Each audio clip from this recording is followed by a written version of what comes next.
Hey guys, welcome back to Hoops Empire. Today I'm going to be doing a predictions video. These are going to be my predictions for the 2019-2020 NBA season. So here we go. Up first, I'm going to do Executive of the Year. And for that, I'm going to have to choose Jerry West. I think some Clipper fans were, most Clipper fans were losing faith in Jerry West because everyone had hoped that they were going to get Kawhi. Reports said in the news that Kawhi's decision was down to the Raptors and the Lakers, and I'm sure a lot of Clippers fans still had faith in Jerry West, but I'm sure a lot of them were also a bit outraged that he couldn't get it done, he couldn't bring in another star.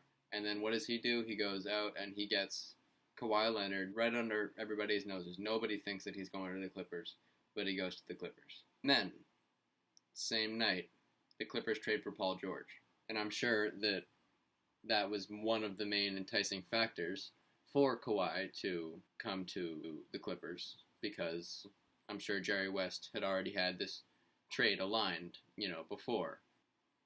So if the Clippers can be the team that, they should be, the way they're looking, I do believe that Jerry West will win Executive of the Year. Next up, I have Coach of the Year. And I know that this is going to sound a little biased, but I picked Brad Stevens to win that. I am a firm believer that Brad Stevens is one of, if not the best coach in the NBA, just because of how smart he is and the things that he does for the team. He makes a real difference coming out of timeouts. We could have just went down a 10-0 run scored against us, or the Garden, you could hear a pin drop, and Brad Stevens could call a timeout. We could come out of the timeout and go on a 15-0 run, but not because the other team lost their momentum. It's because we're just outplaying them. The plays that we're running are catching them off guard. And I feel that with all the roster moves this year, and there's already a bigger sense of culture in Boston than there has been the past 2 years, with this team that hasn't even played together yet. And if Brad Stevens can make something out of that, I think that he can finally cement his place and win a Coach of the Year, because I think he's deserved it multiple times now. But I think this will be the year. Next up, I have Sixth Man of the Year, and for that, I'm going to go with Spencer Dinwiddie from the Brooklyn Nets. This is going to be my choice because while he is probably going to see a downgrade in minutes, I think he was really good last season, and he was getting even better towards the end of the season. He averaged, I think, close to 17 points a game last season, and now dealing with a slight downgrade of minutes, but still a good amount of minutes coming off the bench for Kyrie, I think that, he's going to be the one that's going to pull this Brooklyn team out of a lot of deficits if the starting lineup isn't done. It's really just another, punch bringing him off the bench, because he's a very talented player. Next award we're going to go to is Most Improved Player. And for Most Improved Player, I'm going to go with somebody that probably most people wouldn't pick, but this is just my train of thought on it. I'm going with Buddy Hield. Last season, Buddy Hield averaged like 21 points on 45% field goal shooting, 43% three-point shooting, and 89% free throw shooting. And nobody was talking about him. And I think that the Kings have made some good moves with their roster, and I've thought for a while now that the Kings do have a good young core. They have good young players, and they just need time. I think Marvin Bagley is going to take that next step, but I think Buddy Hield is going to be their main source of offense. I think he is going to get a lot of recognition this year because the Kings will do better. If he can elevate his game any more than he did last season, I think he could have Most Improved Player locked up. Next award is Defensive Player of the Year. And for Defensive Player of the Year, I'm going to pick Joel Embiid. I think Joel Embiid is just, a monster in the paint. It is hard to score on him. He averaged about 2 blocks a game last season, and the thing is that we still haven't seen Joel Embiid at his full potential. He still is only playing, 60 games a year because that's all he's healthy enough to do. When he's completely healthy, when he's completely okay to play a full 82-game season, maybe a couple games for rest, I think we'll see, the player that he really can be. And he's already an MVP candidate now.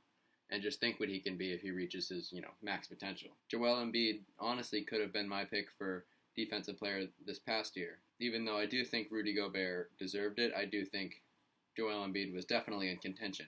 And again, that was only in 60 games. Just imagine if he was playing more. Next up, we have Rookie of the Year, and this is a very sleeper pick that I'm sure that probably nobody has, and that is Michael Porter Jr. I've been on the MPJ train for a long time now. I would say probably since 2016, 2017. His game has just always intrigued me, the way that he's so tall. He's, 6'10", 6'11", but he's, as agile as, a lot of guards in the NBA. He can shoot over 40% over the course of a season from three. He can score from anywhere on the floor. He's a good defender, and he was originally ranked the number one prospect in his draft class, which was the draft class with DeAndre Ayton and Marvin Bagley and Colin Sexton and such. He was originally the number one recruit from that draft class, but he dealt with that tough injury that kept him sidetracked. And I think that he's going to be playing a big role on the Nuggets. He will probably be coming off the bench, but at a certain point, I think he's going to show everybody that he deserves to be a starter. And I think that he is going to be really good.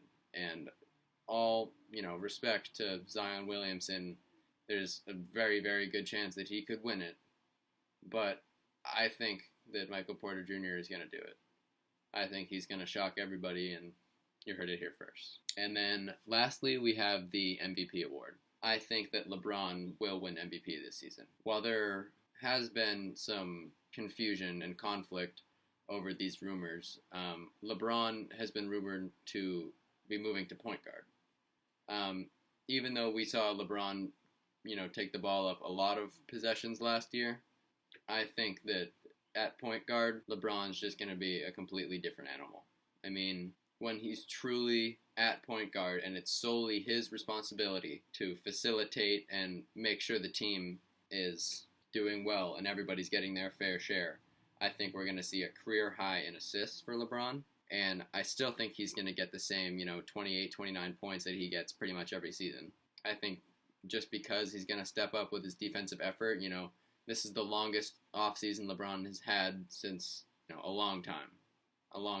And I think we're going to see one of the best versions of LeBron we've ever seen. I think him and Anthony Davis are going to be one of the best duos we've ever seen. And him alone would probably get LeBron about 6 assists a game. So I do think that LeBron, being the player that he is, and if he continues to play the way he is playing, I think he can win MVP. Not just this season, but for however long the Lakers can keep this roster together. Okay, so those are my predictions, and I guess we'll do a couple update videos throughout the season to see if I have any changes in my predictions or if I'm, staying true. So, comment below if you have any ideas for future videos, and see you guys next time.